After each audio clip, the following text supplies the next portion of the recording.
Marriage preparatory கோர்ஸுங்க. அதாவது திருமணத்துக்கு முன் தயாராகுது திருமணத்துக்காக. இன்னைக்கு ஆன்லைன்ல நிறைய பேர் இந்த கோர்சஸ் நடத்தி சம்பாதிக்கிறாங்க. சில நல்ல எண்ணத்தோடும் நடத்துறாங்க.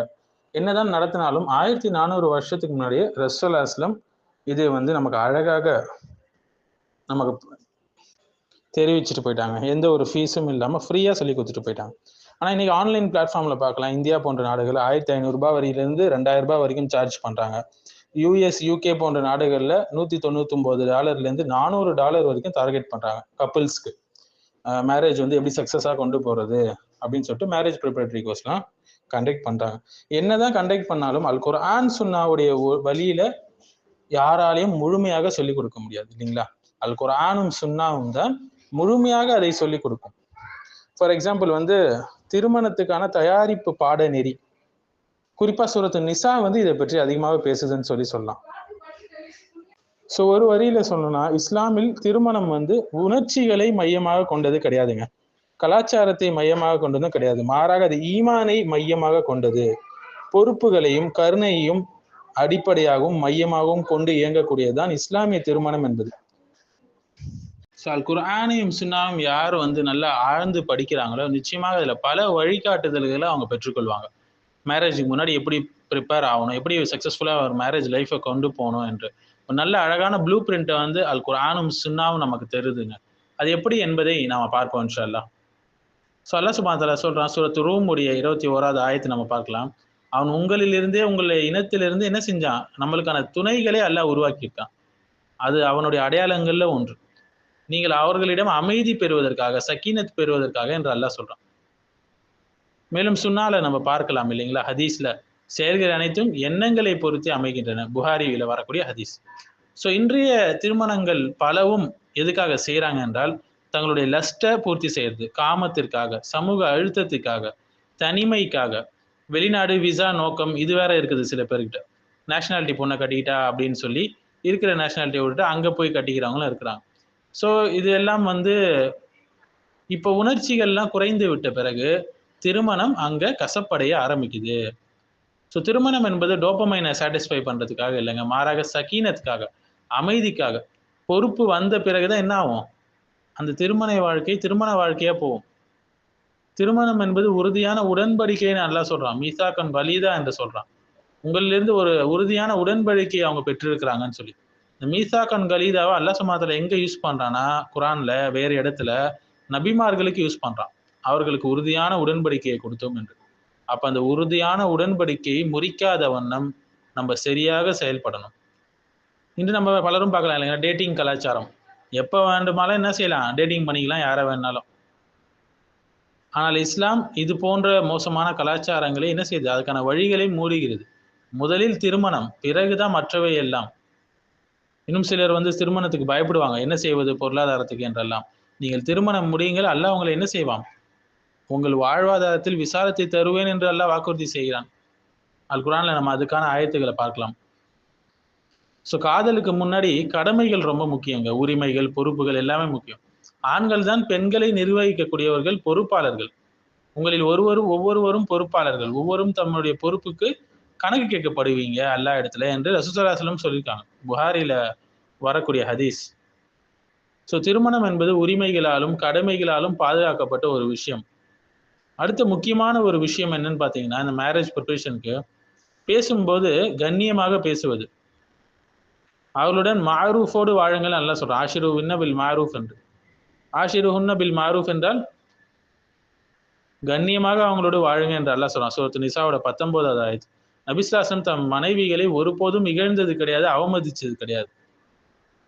பேசக்கூடிய வார்த்தையை கூட கண்ணியமாக பேசுவாங்க. ஆனா இன்னைக்கு பார்க்கலாம் இல்லைங்களா, எல்லாரும் மனைவிமார்களுக்கு என்ன பேர் வச்சிருக்காங்க, அனிமல்ஸோட பேர் தான் வச்சுக்கிறாங்க. தேச்சி, போன்றது, கவிதன்றது, இன்னொரு சில பேர் சனியன்றது, இது போல மோசமான பெயர்களை வச்சுதான் அழைக்கிறாங்க. நபி ஸல்லல்லாஹு அலைஹி வஸல்லம் அப்படி இல்லைங்க, கண்ணியமாக அழைப்பாங்க.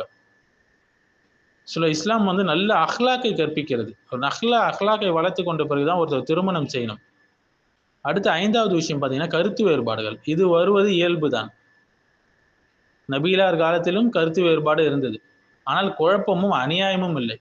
சின்ன சின்ன விஷயங்களுக்கெல்லாம் இன்னைக்கு பார்க்கலாம் இல்லைங்களா, கருத்து வேறுபாடு பட்டு விவாகரத்து பெற்றுக்கொள்வாங்க. சமூக ஊடகங்களே பிரிவை உண்டாகக்கூடிய முக்கிய காரணமாக இருக்கு. முக்கியமா இந்த செல்போனை நம்ம சொல்லலாம் இல்லைங்களா? ஸோ எப்படி வந்து இந்த கருத்து வேறுபாடுகளை நிர்வகிக்க வேண்டும் என்பதை முதல்ல ஒரு ஆண் கற்றுக்கொள்ள வேண்டும். பெண்களும் அப்படித்தான். விவாகரத்து மார்க்கத்தில் கூடுமான ஒரு விஷயம் தான். ஆனா அது லாஸ்ட் ஆப்ஷனாகத்தான் அல்லாஹ் சுப்ஹானஹு வ தஆலா வச்சிருக்கானே தவிர, அது ஃபர்ஸ்ட் ஆப்ஷன் கிடையாது. இன்னைக்கு இருக்கிற நவீன கால குழப்பம் போல. அது ஒரு சாதாரணமான விஷயமும் அல்ல. மேலும் நிக்காஹுக்கு முன்னாடி தூய்மை ரொம்ப ரொம்ப முக்கியங்க. அது என்ன தூய்மைன்னு சொல்லி கேட்கிறேன்னா, திருமணம் செய்ய முடியாதவர்கள் அல்லாஹ் தன் அருளால் அவர்களுக்கு ஒரு பரக்கத்தை அளிக்கும் வரை அவங்க வந்து தூய்மையை பேணிக் கொள்ள வேண்டும். சூரத்து நூருடைய 33வது ஆயத் சொல்லுது. இளைஞர்களே, யாருக்கு திருமணம் செய்ய அந்த தாக்கத்து இருக்கோ நீங்க செய்யுங்க. யாரால முடியல நோன்பு வச்சுக்கொள்ளுங்க என்று நபி ஸல்லல்லாஹு அலைஹி வஸல்லம் சொல்லியிருக்கிறாங்க இல்லைங்களா? நம்ம பார்க்கலாம், அழகான ஹதீஸ்.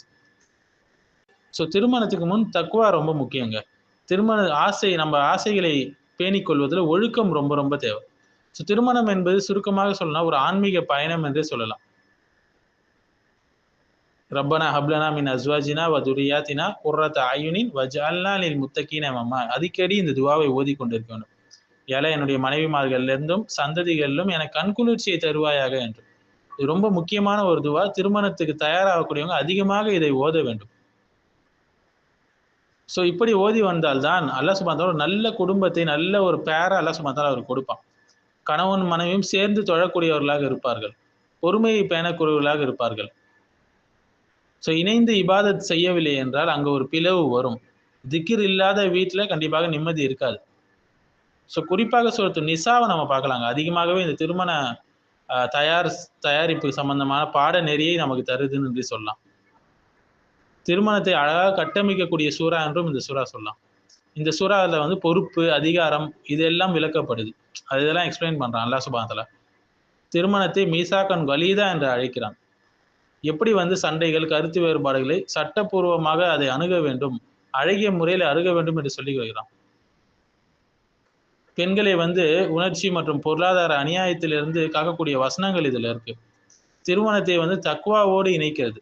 ஸோ இது வந்து திருமணத்தை ரொமான்டிசைஸ் செய்யவில்லை. எப்படி வந்து மற்ற நபர்கள் அதை ரொமான்டிசைஸ் செய்யறாங்களோ அப்படி அல்லங்க. மாறாக திருமணம் என்பது தக்வாவின் அடிப்படையில், நீதத்தின் அடிப்படையில் எப்படி நிலைநிறுத்த வேண்டும் என்று சூரத்து நிசா அதிகமாகவே பேசுகிறது. நவீன திருமணங்கள் எல்லாம் டிவோர்ஸ்ல போய் நிக்கிறதுக்கான முக்கிய காரணம் என்னன்னு பாத்தீங்கன்னா, உணர்ச்சியில தொடங்குது. அதனாலதான் திருமணங்கள் சிதைகின்றன. ஆனால் அல் குர்ஆன் சொல்லக்கூடிய திருமணங்கள் அல்லாஹ்வின் பயத்தால், தக்வாவால் தொடங்குகின்றன. அதனால்தான் நிலைத்து நிற்குது. இஸ்லாமிய சமூகத்துல நீங்க பார்க்கலாம், விவாகரத்து ரொம்ப கம்மியான ஒரு விஷயம். அது மட்டும் இல்லாம சில புத்தகங்களும் ரொம்ப உதவுங்க. For example, men are from Mars, women are from Venus என்ற ஒரு நல்ல புத்தகம் இருக்கு. அந்த புத்தகம் வந்து அடுத்து 5 லாங்குவேஜஸ் ஆஃப் லவ், இந்த புத்தகங்கள் எல்லாமே அதுவும் வந்து நமக்கு ரொம்பவே ஹெல்ப் பண்ணும். எப்படி வந்து நம்மளுடைய மனைவியையோ கணவனையோ எப்படி அணுக வேண்டும் சரியான முறையில என்பதையும் அதுங்கெல்லாம் கற்றுக் கொடுக்குது. ஸோ இதெல்லாம் படிக்கிறதுக்கு முன்னாடி அல் குர்ஆனையும் சுன்னாவையும் தெளிவாக நம்ம படிக்க வேண்டும். மூசா அலைஹிஸ்ஸலாம் சொல்றாங்க பாருங்க, தூரத்துல எனக்கு ஒரு நெருப்பு தெரியுது, நான் அங்கே போயிட்டு வரேன்னு சொல்லி சொல்றாங்க. அவங்க குசு என்ற வார்த்தையை யூஸ் பண்றாங்க அல் குர்ஆன்ல. ஆக்சுவலா அங்க குசீன என்ற வார்த்தை வந்திருக்கலாம். ஆனால் குசு என்று சொல்வது மூலம் நீங்க இங்கேயே இருங்க என்று கண்ணியமாக மரியாதையாக சொல்றாங்க தன்னுடைய மனைவி கிட்ட.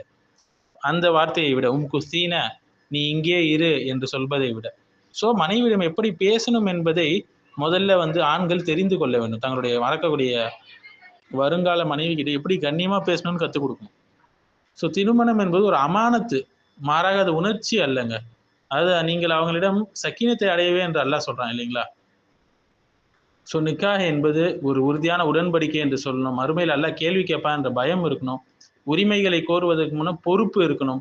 இதெல்லாம் நம்ம சூரத்து நிசால பார்க்குறாங்க. எப்படி மரியாதையாக பேச வேண்டும், வாதம் வந்தாலும் சரி, எப்படி சண்டைகளை அழகான முறையில் தீர்க்கணும். மேலும் நல்ல ஆண்களுக்கு நல்ல பெண்கள் என்று அல்லாஹ் சுப்ஹானஹு வ தஆலா சொல்றோம். நம்ம ஃபர்ஸ்ட் நல்ல ஆணா இருந்தால் தான் நமக்கு நல்ல பெண் கிடைப்பாங்க. ஸோ இவைகளை பேணி நடந்தால் நிச்சயமாக ஒரு வெற்றிகரமான திருமண வாழ்க்கையை நம்மளால அல்லாஹ்வுடைய உதவியை கொண்டு தொடங்க முடியும்.